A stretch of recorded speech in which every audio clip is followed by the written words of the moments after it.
Russian President Vladimir Putin's decision to invade Ukraine in February 2022 surprised most international observers and the Biden administration.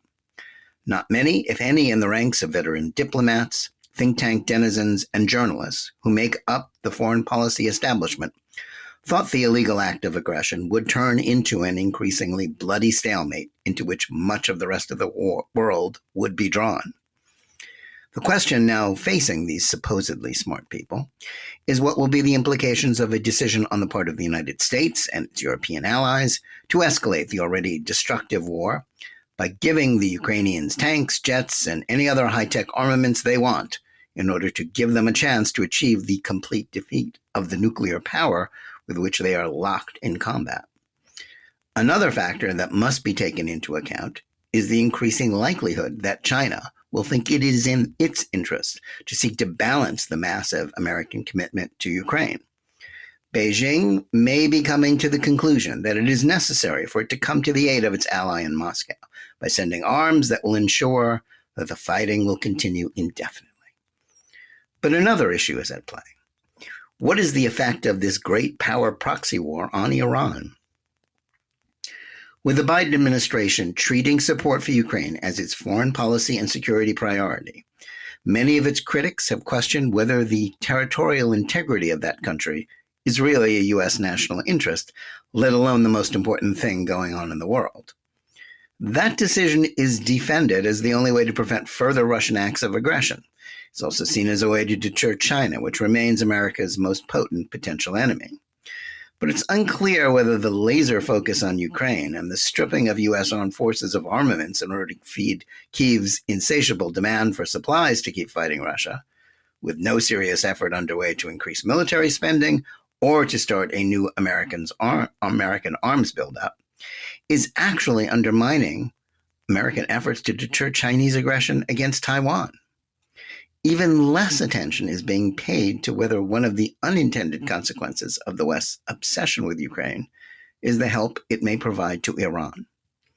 Though the despotic regime in Tehran is beset by a protest movement that it hasn't been able to completely suppress, it too has become part of the drama in Ukraine by supplying Moscow with the drones and the personnel to train its forces to use them.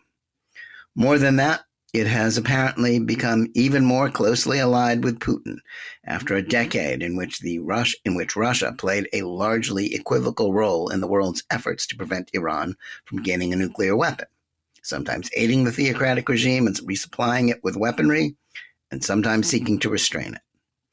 Even in Syria, where the two countries were allies in a joint war to preserve the barbarous regime of President Bashar Assad, the Russians played both ends against the middle. Russia used the horrendous civil war in that country to reassert its status as a Middle Eastern power after former President Barack Obama famously punted on his red line threat to punish Assad for using chemical weapons against his own people and deputized Putin to deal with the problem. That enabled Russia to further establish itself in Syria with air and naval bases that it used to aid Assad and the Iranians in their bloody efforts to suppress the rebels. But Moscow also was careful not to let the Iranians have a free hand there, signaling their acquiescence to Israel's repeated airstrikes on Iranian and Hezbollah targets in Syria. Some may see Iran's decision to throw in its lot with Russia as the act of a desperate regime on the wrong side of history, as well as a mistake that will result in it becoming further isolated and ultimately weakened. That would be a positive development, since Iran's push for regional hegemony in the Middle East via its terrorist auxiliaries and its long-term effort to attain nuclear status make it a uniquely dangerous and destabilizing force in the world, not to mention an existential threat to Israel. However, the scenario by which Iran loses as a result of its growing ties with Russia requires a belief that the escalating Western involvement in Ukraine will lead to Russia's complete defeat and collapse, in addition to striking a blow to China's ability to exercise its increasingly potent influence on the world stage. Those who are pushing for America to go all in on an effort to not merely defend Ukraine's right to self-determination, but to defeat Russia and topple Putin, believe they are trying to make the world a safer and better place.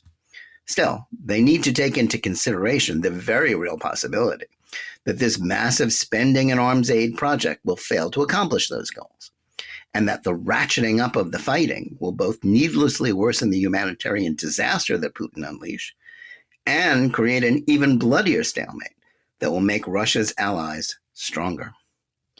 Rather than falling, as some thought would happen when the protests began last fall, the Iranian regime is still in place and now receiving high-profile support from China, an emerging superpower that the United States is still not truly taking seriously or willing to stand up to, as the recent farce with Beijing spy balloons demonstrated. The international community's focus on aiding Ukraine, treating its President Volodymyr Zelensky as the second coming of Winston Churchill, and embracing the cause of driving the Russians out, not just of all the territory they seized last year, but to restore the borders of the country to what they were in 2014 before Putin took parts of eastern Ukraine and Crimea, has pushed every other foreign policy issue to the margins in the last 12 months. Prior to the invasion, President Joe Biden's foreign policy priority was his effort to entice Iran to re-enter the nuclear deal that his old boss had struck with Tehran in 2015. His diplomatic team offered terms that would have created an even weaker pact. Rather than stopping Iran's nuclear quest, it would have guaranteed its eventual manufacturing of a weapon. But sensing Biden's weakness, a factor that also emboldened Putin to launch his invasion, demonstrated in his disgraceful retreat from Afghanistan, the Iranians stonewalled him. With the Iranians aiding the Russians, even Biden knows that there will be no new nuclear deal with Iran. And while the administration understands that Tehran is closer than ever to being able to build a bomb, officials like CIA Director William Burns remain unprepared to fully acknowledge the threat or talk tough about it, let alone join the Israelis in posing a credible military threat to ensure that such a nightmare scenario never comes to pass. Biden spent the week of the one-year anniversary of the war patting himself on the back for rallying the West behind Ukraine and putting Zelensky in a position to at least avoid defeat, if not outright win the war. That position has considerable support in his party, most of whose members have finally found a war they can love because they identify Ukraine with their hate for former President Donald Trump and have become convinced that Putin is not just a terrible and dangerous dictator, which he is, but another Adolf Hitler. It's also supported by the Republican Party's Washington establishment that sees the conflict through the lens of outdated Cold War or Bush-era war on terror perspectives. What they are not taking into account is the very real possibility that escalating the war in Ukraine will have troubling unintended consequences that will allow Iran, as well as China, to emerge from this disaster in an even stronger position than they were a year ago. Biden could choose to push for a compromise solution that, while falling short of Zelensky's ambitions, will mean Ukrainian independence and end the suffering and devastation visited on his country. By choosing instead to back the Ukrainian belief in victory over Russia, he's not just risking an Armageddon World War III scenario with a nuclear power that has no intention of being toppled or defeated. By choosing to continue a war whose outcome he can't control, he's also laying the foundations for an endless and unwinnable conflict that will increase Beijing's influence in Russia. That might also enable Iran to survive its current domestic troubles and, with even more help from a Chinese regime eager to weaken the West and its friends, become even more powerful in the Middle East. The anniversary of the war in Ukraine is a moment when all decent people should be focused on ending the suffering there and not just venting their outrage at Putin. But the longer the war continues without a decisive result, powers like China and Iran will move to fill certain vacuums and up their ante as they seek to profit from the spoils. Well-meaning Americans should ponder the ramifications of their crush on Zelensky and a belief that this is a war that should be fought relentlessly to ensure Russia's collapse, no matter how high the price for that might be. Just as a stronger Iran was an unintended consequence of America's invasion of Iraq, the same might be the result of Washington's blind commitment to a forever war in Ukraine. U.S. leaders need to ask themselves if they are thinking seriously about whether this policy will not only fail to accomplish those goals, but make the world a more dangerous place in which Putin will survive while China and Iran grow more powerful. We would really appreciate if you could recommend us to your friends and family, as well as share information on social media. This way more people would learn about the podcast and truth about Russia's invasion of Ukraine. My name is Artem, and here is the news. For 371 days, Ukraine stands strong against the forces of the Russian invasion. In his evening video address, President of Ukraine Volodymyr Zelensky informed that he held a meeting on the energy sector of Ukraine. Quote, "This winter is over. It was very difficult, and every Ukrainian, without exaggeration, felt this difficulty. But we still managed to provide Ukraine with energy and heat," unquote, said Zelensky. He warned that the threat to the energy system remains, but the work for the sake of the energy system is also continued to ensure that this heating season is completed properly, and Ukraine has already started preparing for the next season. German Chancellor Olaf Scholz said that Berlin will ramp up its ammunition production as well as weapon repair capacity to better support Ukraine's fight against Russia's invasion, reports Interfax Ukraine. Also, according to the German media Spiegel, the European Commission intends to present to the ambassadors of the member states of the European Union on Thursday a plan that will ensure the supply of ammunition to Ukraine, as well as a replenishment of stocks in the EU countries. According to the document available to the publication, the plan consists of 3 steps. The first one provides for an immediate increase in the supply of ammunition to Ukraine, especially artillery shells. The second step involves the joint purchase of ammunition by the European Defense Agency in order to replenish the stocks of EU countries and ensure the supply of Ukraine in the long term. The third component will ensure an increase in ammunition production capacity in Europe, taking into account the changed security situation. It is expected that Josep Borrell, the EU High Representative for Foreign Affairs, will soon offer an additional €1 billion support package for the supply of ammunition. The media says that assistance under the first component will be carried out according to the already established scheme. The EU countries provide supplies to Ukraine and receive money from the European Peace Fund in return. According to the second component of the plan, the EU member states and Ukraine should place a mass order and send a clear signal about the demand to industry, after which it will be ready to increase its production capacity, the European Commission believes. It also hopes that the joint order will lead to a significant reduction in product prices. According to the article, 25 of the 27 EU countries and Norway have already expressed interest in participating in the 7-year project. Spiegel also notes the current instability of ammunition supplies to Ukraine compared to last autumn. The Highlights from Ukraine podcast is an uncommercial initiative of just 2 people, and we need your help to grow. Share information about the podcast, rate us in the app, subscribe to our Patreon. With your support, we're getting better. Slovakia is considering transferring to Ukraine 10 of its 11 Soviet-made MiG-29 jets, which were decommissioned last year, reports European Pravda. In an interview with the AP agency, Slovak Defense Minister Jaroslav Naď said that his country is not planning on using those MiGs ever again, but in Ukraine they can help save lives. According to Naď, the last 11th Soviet fighter is planned to be handed over to a Slovak museum. It is expected that the final decision on the provision of MiG-29s to Ukraine will be made within several days or weeks, AP notes.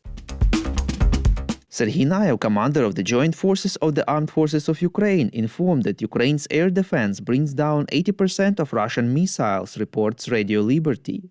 Nayev added that to counter Ukraine's experience and skills, Russia keeps changing its tactics and the weapons it deploys in aerial warfare.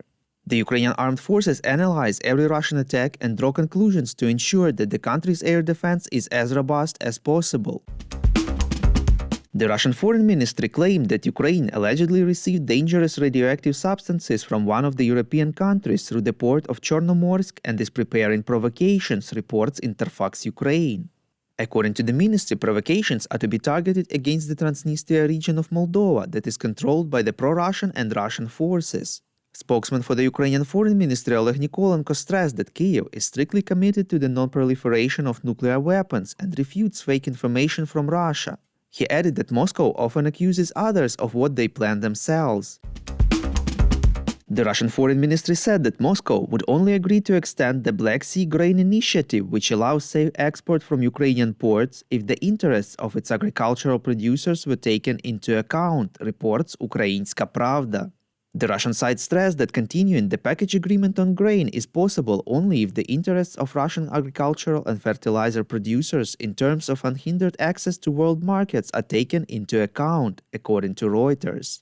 The deal brokered by the UN and Turkey is up for renewal this month.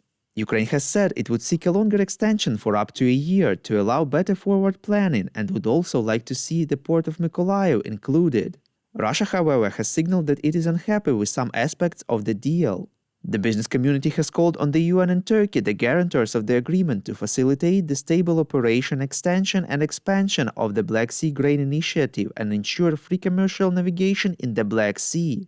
The Black Sea Grain Initiative was signed in July 2022 and allows for commercial food and fertilizer exports from 3 key Ukrainian ports in the Black Sea. The agreement was extended in November 2022 and is set to expire on 18 March 2023 unless an extension is agreed upon. Ukraine currently exports nearly 3 million tons of agricultural products a month in line with the agreement. The High Anti-Corruption Court sentenced the former head of the state enterprise Boryspil International Airport, which is the main Kyiv's airport, to 5 years in prison, reports Suspilne. The head of the airport, Yevhen Dekhne, and the head of the rental relations service, Olesya Lyovochko, were found guilty of abuse of office, which caused more than 15.7 million hryvnia in damage. Lyovochko was sentenced to 4 years in prison. As reported from 2014 to 2019, Dekhne and Lyovochko transferred premises to business entities on the basis of concluded preliminary lease agreements. However, it turned out that the above-mentioned property belongs to the Infrastructure Ministry of Ukraine and only the State Property Fund has the right to lease it under the appropriate competitive procedure. Despite this, in violation of the current legislation, officials unlawfully transferred these premises to entrepreneurs at a low cost, which led to damage in the amount of more than 15.7 million hryvnia. The star of the Vikings television series, Canadian actress of Ukrainian origin Catherine Vinnik, became the ambassador of the United 24 charity platform, reports Obozrevatelь. President of Ukraine Volodymyr Zelensky spoke to the star who played Lagerta in The Vikings via video link. Vinnik will be involved in Ukraine recovery direction and will help collect money for the restoration of one of the 18 houses in Kyiv region, which will be the first to be rebuilt under this program. In total, 719 million hryvnia is needed to restore these objects. Thanks to United 24 donors from 110 countries, more than 510 million hryvnia has already been collected. Vinnik's parents are descendants of Ukrainian immigrants who in 1940, fleeing the Soviet regime, first moved to Germany and then to Canada. The actress herself said she was proud of her Ukrainian roots. After the start of Russia's full-scale aggression, Catherine founded the Vinnik Foundation, which provides humanitarian assistance to Ukrainians affected by the war. If you like what we do and would like to tip us, you can now do so directly to our PayPal. Check out the link in the description to this episode for more details. And as usual, you can subscribe to our Patreon. Well, Russia's President Vladimir Putin has acknowledged many Russian soldiers have died in Ukraine. He made the statement in an address to the country's security service. Our correspondent Stuart Smith joins us now. Hi, Stuart. Hello. This remark in a speech to the security service, how much do we read into it? How significant? Well, in terms of the number of deaths in the Russian military, the last time we heard a figure was September last year. That was 6,000, goes the official Russian Ministry of Defense statistic. And in this speech, he was referring or talking to the FSB, Russia's main security service. It used to be known as the KGB during Soviet times, and it's responsible for border security and internal security. And he said that there had been many losses in our ranks. And it wasn't clear when he was saying that whether he referred to specifically FSB operatives working in Ukraine that had died during the so-called special military operation, or he meant more broadly as part of Russia's mobilization, when some of them could have been mobilized as part of the 300,000. But the speech was interesting for a few other reasons. Although it wasn't explicitly critical, he repeatedly mentioned that the FSB would have to step up or strengthen various areas of its remit. And so it sounded implicitly critical about the work of the FSB so far. The president said that they needed to step up protection of infrastructure, prevent illegal weapons flowing into Russia, increase espionage and and sabotage, increased activities against espionage and sabotage by Ukraine in Russia. So all of that pointing to perhaps not complete satisfaction by the president. And indeed, there are examples we can look to. On the same day the president made that speech, a drone landed around 120 kilometers from the Kremlin, the closest a Ukrainian drone has ever made it to the Russian capital. There's been numerous times hacking of pro-government media, which ended up displaying pro-Ukrainian messages. And of course, the big one, the Crimean bridge attack, when a vehicle filled with explosives made it into Russia, drove back towards Ukraine, and then exploded, blowing up one of Russia's most important symbols of what had been a successful annexation of Crimea in 2014.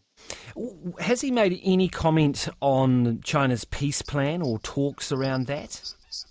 Yeah, not him personally, but the Kremlin has on his behalf. So the press secretary has welcomed it and has been very careful to not suggest anything other than it could be a valuable document. The Kremlin says it welcomes these suggestions from its friends and friends in Beijing.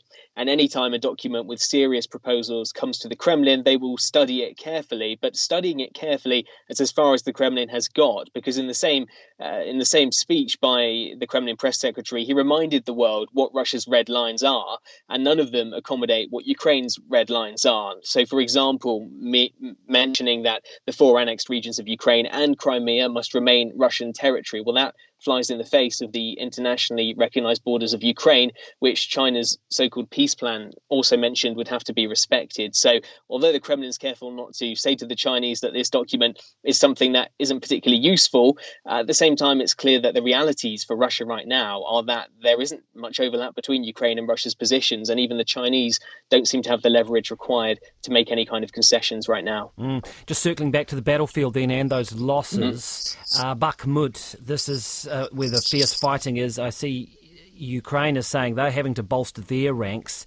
How is this battle playing out, and how significant is that going to be?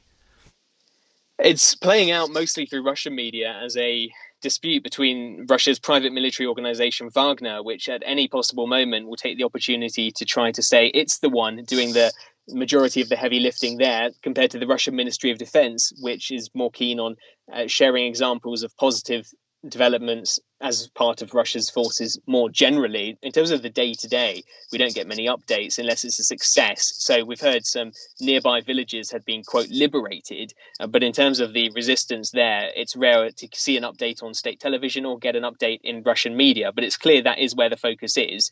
That's clear enough to the Russian people, although the day-to-day in general of the special military operation just aren't emphasized, and they haven't been throughout the past year. Stuart, thanks very much for talking to us. That is our Moscow correspondent, Stuart Smith.